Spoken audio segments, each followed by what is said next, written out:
Hi everyone, and welcome to Dennis Deep Cuts, the 22nd installment of this YouTube series. Today we are going to continue our deep dive into the Danzig Discography. Let's see what happens.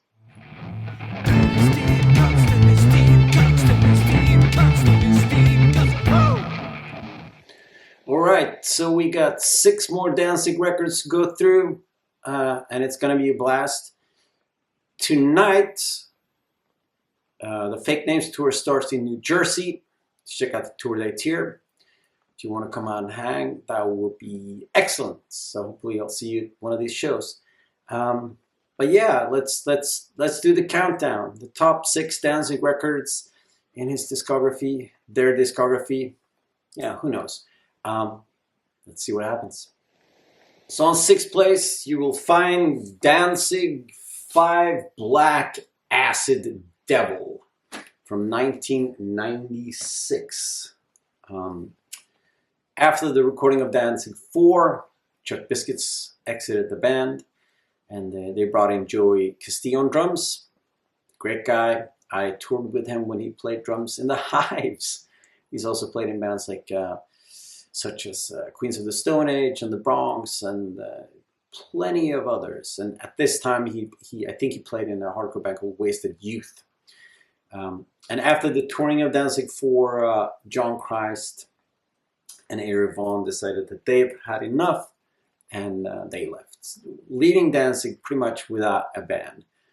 Also at this point, the relationship with American Recording and Rick Rubin has soured, leaving him without a label. So what do, when you're kind of out on your own? Like you reinvent yourself, and that's what Danzig tried to do. Like he really tried to reinvent himself.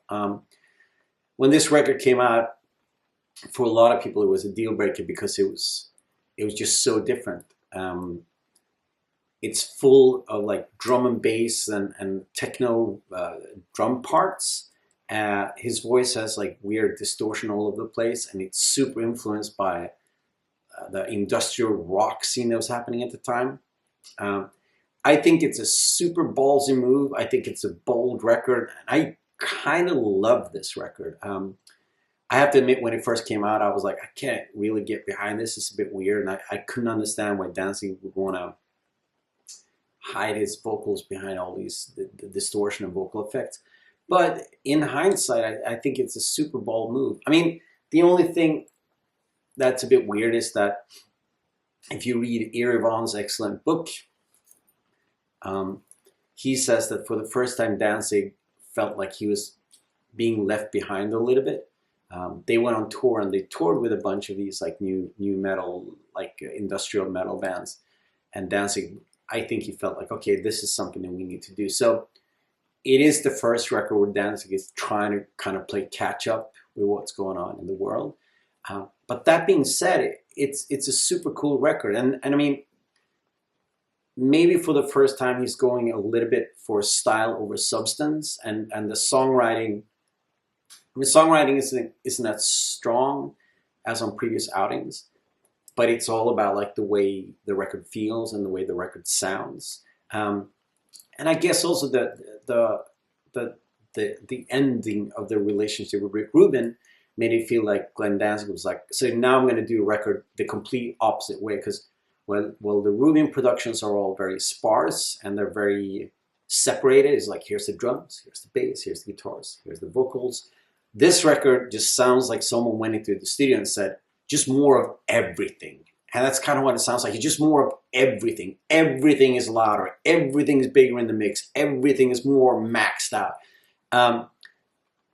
And I think it's pretty awesome. It is one of those records that just put it on in the background and just kind of flows in a really weird way. And a lot of the stuff feels kind of sinister and feels kind of weird with all the distortion of the vocals. And there are a couple of really great songs. Sacrifice, the first single from the record, is great. Hint of Her Blood is cool. Serpentine is cool. And Come to Silver is a great song. And Danzig plays most of the instrument itself. Derek Cantrell from Alice in Chains plays on 2 songs. And it's just like a ballsy record, man. It just it's something completely different. I mean, it's an anomaly in Danzig's discography, and I kind of love it. Like 10 years ago, I got obsessed with this record, and you couldn't find it anywhere because it's never released on vinyl. So for the past 10 years, I've been like, where's the vinyl version? And it finally came out last year, and I was super stoked, and I've been playing it quite a lot. So 6th place, Black Acid Devil, Danzig, fucking great.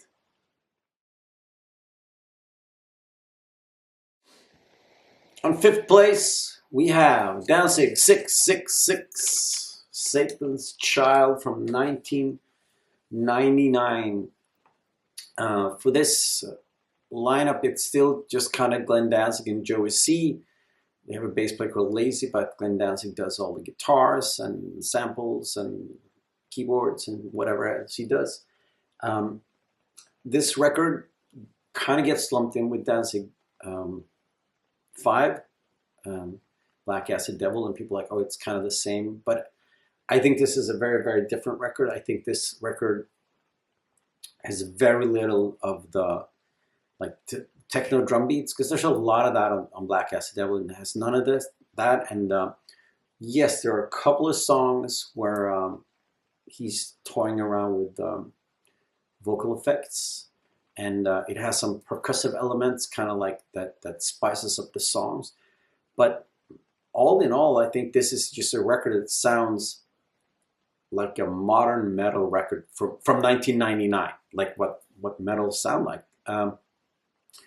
Yes, kind of heavy influenced by the industrial rock scene at the time, like bands like looking at bands like, you know, Korn and Nine Inch Nails and Rob Zombie, Marilyn Manson. So it sort of emulates that a little bit, but it's definitely way more Danzig-esque than Black Acid Devil, and it's a super solid record.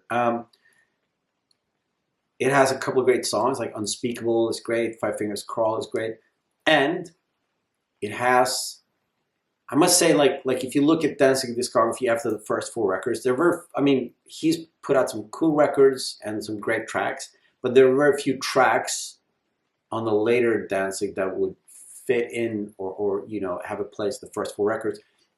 But this record has the last really spectacularly great Danzig track, and it's the album closer 13, which is, I mean, it could easily fit in any of the first 4 records. I think it's just fabulous. It is the first record where you can hear the texture of Danzig's voice change a little bit, and it just sounds a little bit different. I tried to Google about that. I couldn't really find anything, but it does sound like his voice is changing. And I mean, you can hear it over the years that his voice on the first 5 records sounds clear and crisp. And then on this record, it starts to change a little bit. It's not bad. I mean, his voice sounds super powerful and still sounds kind of gay, but he has this little hoarseness when he's singing on this record. I think it's a great record. I think it's super solid. It's also the last, in my opinion, the last Danzig record that has like a massive production, and it sounds produced. And I think that after this record, Danzig stripped it down a little bit, and a lot of stuff is more basic. I don't know, basic, but this one has a ton of like cool studio tinkering in it. And I think it's just a super solid, super cool record. And yeah, the reissue that came out, it's cool as well. I think this is the original CD artwork, and this is like a limited edition vinyl version that came out in Europe only. 5th place, 666, Satan's Child.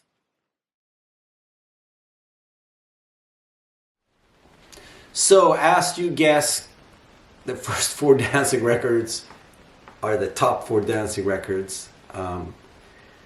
And that's just kind of the way it is. Like, Danzig has put out some excellent music, I think, after the first 4 records. But the first records, that band, that sound, that you know, how inspired they were, it's hard to beat that. So let's dive into the first 4 Danzig records. And what do we have on 4th place? We have Danzig from 1988, the record that started everything. I mean, I bought this record when it came out, and I just think it's such a marvelous record. The playing is fantastic. I mean, Twist of Cain, Not of This World, She Rides, Am I Demon, Mother. Even the songs are not that great are still great songs. Like the B-side, like The Hunter, Evil Thing, all those songs, like every song on the record is pretty awesome. So why on fourth place, you ask? And yes, that is a good question. I think it has the weakest production of all the four Rubian records. I think that it doesn't sound as powerful as it could. I mean, it still sounds kind of great, but it just could sound a little bit better. And also, I think out of the four first records, it's the one that's the most like kind of a one-note record. It has that bluesy hard rock thing nailed down to a T, and that's kind of what it is from start to finish. I mean, I think it's great. I think it's fantastic, but it's not as varied as the next couple of records. So therefore, Danzig 1 ends up on fourth place. But you know, different day of the week, different place. But today, fourth place, Danzig 1, 1988. I mean, it is a 5 out of 5 record, so it just shows how good these four first records are. But I mean, this is a 5 out of 5. It's a stone cold classic. It's on fourth place. So here we are, the final countdown, top 3 records. Third place, we have Danzig 3, How the Gods Killed from 1992. This is the first record that Danzig produced, and Rick Rubin is just like an executive producer. And it sounds great. The production's crisp and clean, but it's super heavy. The band sounds, I mean, the band just, their playing is incredible. And they sound really inspired. Out of the first 4 records, this is the one that's the most like heavy metal, most like Black Sabbath-y, which is pretty great. It's also the record where they have, I mean, the songs are a bit longer. There's some really cool arrangements. If you listen to songs like Godless and the title track, How the Gods Kill, there's a meat to that bone, so to speak. From start to finish, all great songs. Anything, Left Hand Black, When the Dying Calls, and then of course one of the best favorite Danzig tracks of all time, which is Dirty Black Summer. And one of my favorite tracks is Sistinas, the beautiful haunting ballad. That's fantastic. My only little, it's not so much a critique because I love this record, but my only thing that prevents this record from being higher on the list is that when they do the heavy numbers, there's a lot of howling from Danzig, and after a while that howling gets a little bit tedious. So I like it when they slow down the tempo, and you know, the intro for How the Gods Killed or Sistinas, like stuff like that, where it's like you could hear his voice, it's crisp, it's clear, it sounds great, but it's a little bit too much howling on the record. I mean, I'm not really complaining because it is a top 3 Danzig record, and it is a 5 out of 5 record, and it has an awesome H.R. Giger artwork, and everything about it is kind of cool. And my minor little critique is that dial back on the howling. It's just a little bit, dude. But yeah, it's a fantastic record. So on second place, we have Danzig 2, Lucifuge, from 1990.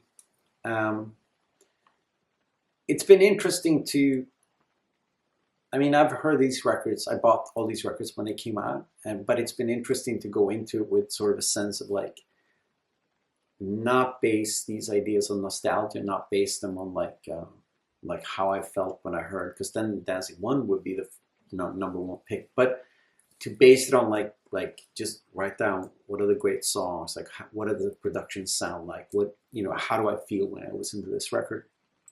And while writing down, like, what are the good songs on Danzig 2, it's every song on the record. It's the most varied. It's the most, like they're trying out a wide range of styles, and everything just sounds great. Like Danzig's voice has never been better, and I just think that it's another 5 out of 5 record. Maybe probably if you're a newbie to Danzig, this is probably the best introduction. I love the Doors cover pastiche thing, and then it's just from start to finish great songs. And so I'm gonna read off the good songs on this record. Long Way Back from Hell's great. Snakes of Christ, it's great. Killer Wolf is fantastic, even though it's slightly corny, but it's fantastic. Tired of Being Alive, what a song. I'm the One, it's great. Her Black Wings, fantastic. Devil's Plaything, what a song. 777, come on. Blood and Tears, great. Girl, yeah, it's pretty good. Pain in the World, it's pretty good. But it's a killer record, and why isn't it on number 1? Stick around for another 20 seconds and you will find out. And you guessed it by now that my favorite Danzig record is Danzig 4 from 1994. And yeah, this is my favorite Danzig record. I think it has all the elements of the first 3 records. It has the heaviness, the songwriting. The band they sound on fire. But I would say it's the best production out of any Danzig record. It's the record where they start playing around with textures and they start adding other elements into the music, making them not just like a rock band, but it becomes something bigger, it becomes something more. There's all these sinister elements, there's all these like soundscapes that are happening that ties in the tracks, and I'm never ever bored when I listen to this record. Yeah, I just think it's fantastic. People give Danzig shit about like going industrial, but on Danzig 4 he's already touching upon that. There are vocal effects, there are like those industrial tribal beats happening in songs. And I'm not gonna lie, I think that it's probably the most like mellow records out of the first 4, and I love that. I love when they bring it down and it can just be sinister and heavy and just kind of they lean back into the music a little bit. And Brand New God is great. Can't Speak, probably one of my favorite Danzig songs as well. Going Down to Die, Until You Call in the Dark, I Don't Mind the Pain. Plus, there's all these songs that are just loose, and they're not like, here's the verse, here's the chorus. There's a looseness to them. There's a playfulness to this record that I think is it is fantastic. And this is my very, very highly subjective opinion, but I think this is the best Danzig record. Yeah, number 1 in my spot, Danzig 4. And there you have it. Danzig, the best 6 Danzig records. What's your favorite Danzig album? Do you agree on my list? Probably not, which is fine. This is highly subjective. It's just one crazy person's opinion. What artist should I do next? Is there someone that also, I have to tell you one of these things is it's like all this is depending on the fact that I have to own all the records in the discography on vinyl, or else I'm not going to do this. Danzig's one of those artists where I own every record he's ever put out. Thank you for watching. Like, share, subscribe. I will be touring America when this is released. I hope that I can, I don't have a backlog of episodes. I do this every week. I hope that I can get an episode together while in the States. If not, you might have to wait a week or so. But yeah, let's see what happens. Thanks for watching. Until next time, stay wild, my friends. Bye-bye.